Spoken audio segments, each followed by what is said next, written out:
বন্ধুরা দেখতেছেন এই মাটির বাড়িগুলো অনেক পুরনো, অনেক শক্ত ছিল, অনেক কষ্ট করে আমার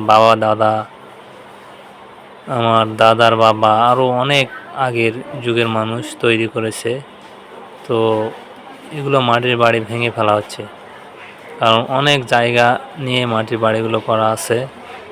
তো এই জায়গাগুলো ভাঙার পর ইটের বাড়ি করা হবে, কারণ ইটের বাড়ি খুব সংকীর্ণ জায়গার মধ্যে হয়ে যায়।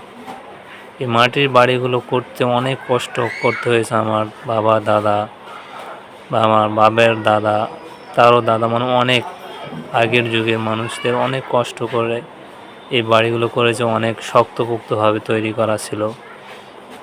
তো এই মাটির বাড়িগুলো কালক্রমে হারিয়ে যাচ্ছে, দিনের পর দিন এগুলো হারিয়ে যাচ্ছে। বন্ধুরা দেখতেছেন অনেক কষ্ট করতে হচ্ছে মাটির বাড়িগুলো ভাঙতে। ভূমিকম্প হোক যাই হোক, এই মাটির বাড়িগুলো কিন্তু অত সহজে ভেঙে পড়ে না। আল্লাহর কি অসীম নিয়ামত দেখেন বন্ধুরা, কোনো খুঁটি নেই, কিছু নেই, মাটির বাড়িগুলো দাঁড়িয়ে আছে। এই মাটির বাড়িগুলো ভাঙার পরে ইটের বাড়ি তৈরি করা হবে। তো আপনারা জানেন যে ইটের বাড়ি সংকীর্ণ জায়গার মধ্যে হয়ে যায়। তো মাটির বাড়ির দেওয়ালগুলো দেখেন কত পরিমাণ ওষার এবং কত উঁচু করে দেওয়া আছে।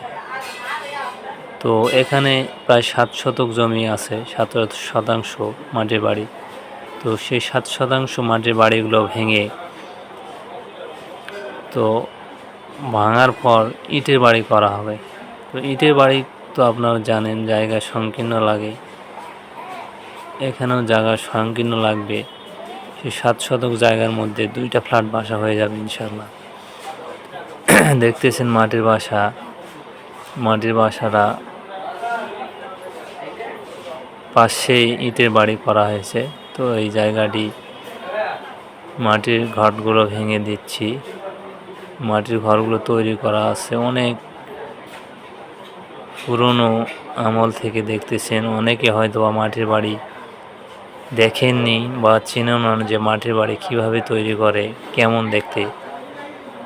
তো এই ভিডিওটা দেখলে আপনারা হয়তো বা বুঝতে পারবেন মাটির বাড়ি কিভাবে তৈরি করে এবং কিভাবে হয় মাটির বাড়ি। মাটির বাড়িগুলো করার পর রং করা হয়েছিল বন্ধুরা ভিতরে, সেই রঙগুলো আপনারা দেখতে পাচ্ছেন। তো আমার এক ছোট ভাই, আমার এক চাচা বাড়িটা ভাঙতেছে, অনেক কষ্ট হচ্ছে তাদের ভাঙতে, প্রায় 3 দিন লেগে গেল বন্ধুরা।